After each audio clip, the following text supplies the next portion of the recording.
Aston Villa's pre-season ends with a bang. Orange Trophy champions, you'll never sing that.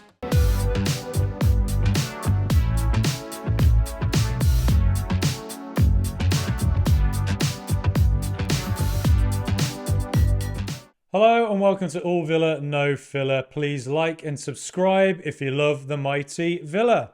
Thought I'd do a quick record today. There's plenty more to come this week. We're going to look more in depth at Villa's pre-season with some guests, and we're also going to look ahead to some of the upcoming games and the season ahead with a preview show. So plenty more to come this week, but this is a short little review of Villa's game in Valencia. Overall, it was a pretty positive display from Villa, a fairly decent 2-1 victory at the Mestalla. Firstly, considering how bad Aston Villa have been in recent history for a prolonged stretch as well, to see Villa go to the Mestalla and for long periods dominate in possession against Valencia, a traditional, top 5, top 4 side in Spain, though they haven't been doing as well in the last year or two.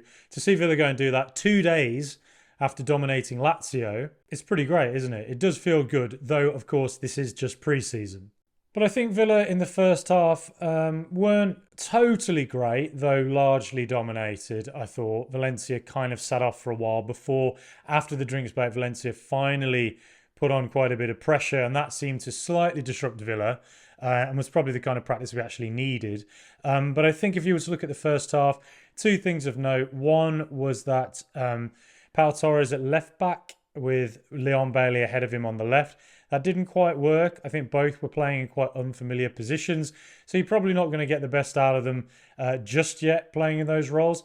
Bailey, we've talked about him a million times. I think all Villa fans have the exact same opinion probably on him. You don't quite know what you're going to get. One week he'll turn up and be, the world beater we saw in the 3-1 win against Manchester United at Villa Park last season. But quite often as well, you will see him turn up and if his first touch in the game is not great, then he can be a bit of a liability in the game. We'll see. He is a versatile player, but he's also an inconsistent player. And I think he showed some of that inconsistency at Valencia on the left, hence why he came off at half-time. Pau Torres. I think, is a player who is not really used to playing at left-back. But I think that's something that Unai Emery might actually persist with in the coming weeks and months, because Pau Torres is a player who very intelligent, very good on the ball, and probably can provide an outlet out there, particularly if Villa are going to persist with the fullback bombing on when we're in possession, and then we move to a back three. So Pau Torres going out to play left, and then if we're particularly dominant in the game and we end up playing with a back three for most of the game, Torres being there as one of them centre-backs makes total sense, really. So I think it's something that will be interesting to see whether Emery persists with it in the coming weeks. But I think it's probably just waiting until Alex Moreno gets back, because once Moreno's back, you would think he would be the prime fullback outlet if we are going to continue with fullbacks pushing on whenever Villa are in possession. But then Ollie Watkins got his 4th goal of pre-season. Really great to see. It was a really brilliant finish, really clinical. It came from Aston Villa pressing, putting Valencia under pressure, forcing the mistake, and the ball comes to Watkins, and from outside the area, really hard and low, super finish. Watkins is looking in really good form at the moment. And to be honest, he looked in really good form from the moment Unai Emery joined the club. Going on that incredible goal-scoring run he got on towards the end of last season. I think Watkins probably has to aim to get 20 goals this season in the Premier League. I think he has the ability to do it, and that should be his target. I think he should aim to do that.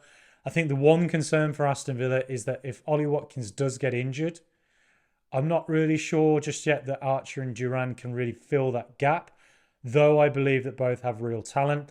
And I think that Villa fans should be patient with Archer, because once he gets that first goal in the Premier League, as I'm sure he will, I think just like Jacob Ramsey when he got his first goal against Arsenal a couple of years ago, he could just grow as a player and go further in, believing that he belongs at this level. So I think just be patient with him. There's been a couple of moments in pre-season where Archer has actually really predatory as a striker. There was a moment against Valencia when he beat 3 defenders, got a shot away. I think that he's going to be a real handful, and I think that we should just be patient, and hopefully that goal will come in due course, And of course, he'll be a player that in Europe will probably get quite a bit of game time.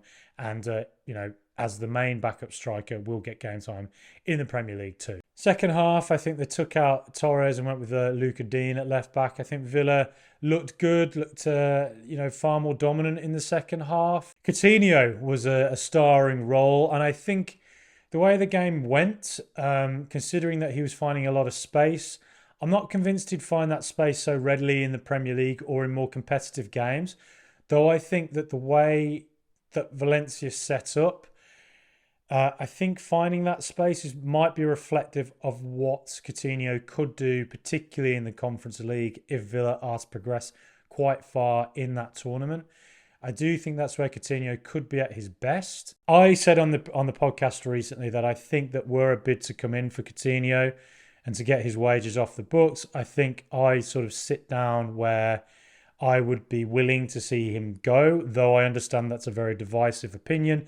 I think there's probably a lot of Villa fans yelling at the screen right now saying, what are you talking about? And that's totally understandable, because I said, I would be willing to see Coutinho go, but with the caveat that I am very willing to be proven wrong about this, because I am hopeful, if he does stay, that Emery could get the best out of him. And to be honest, against Valencia, he looked very good, though, like I said, he did manage to get a lot of space.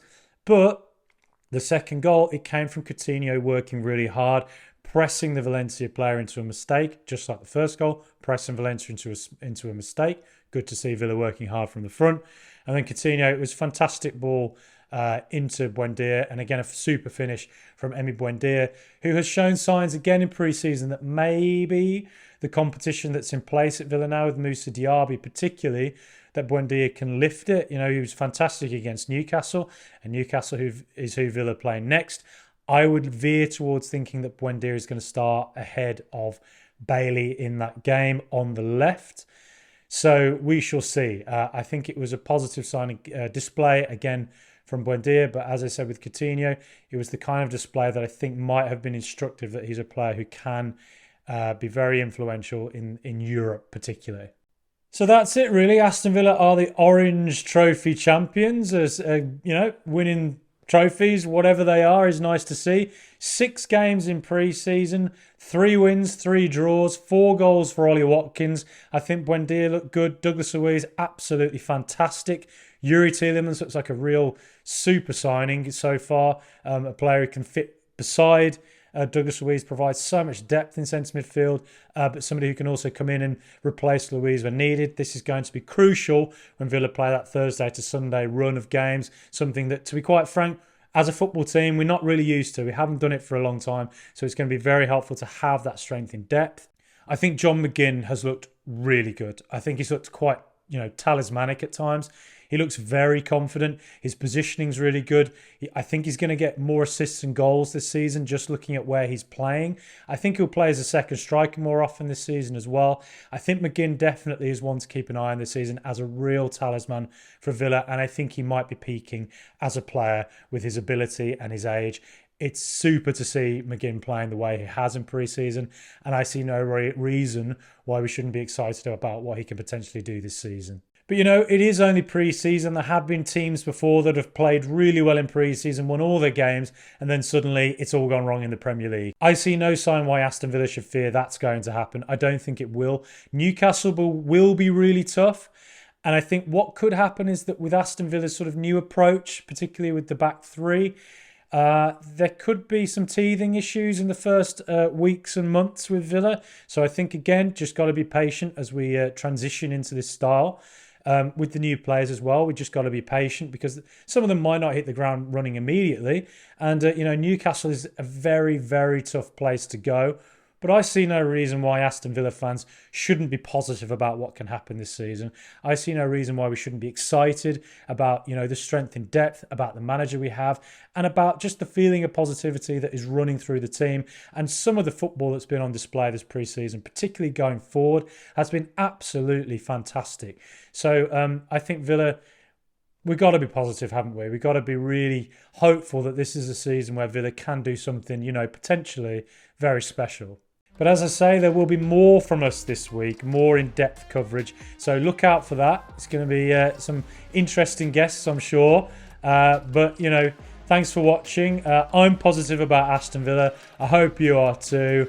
But until we meet again, up the mighty Aston Villa.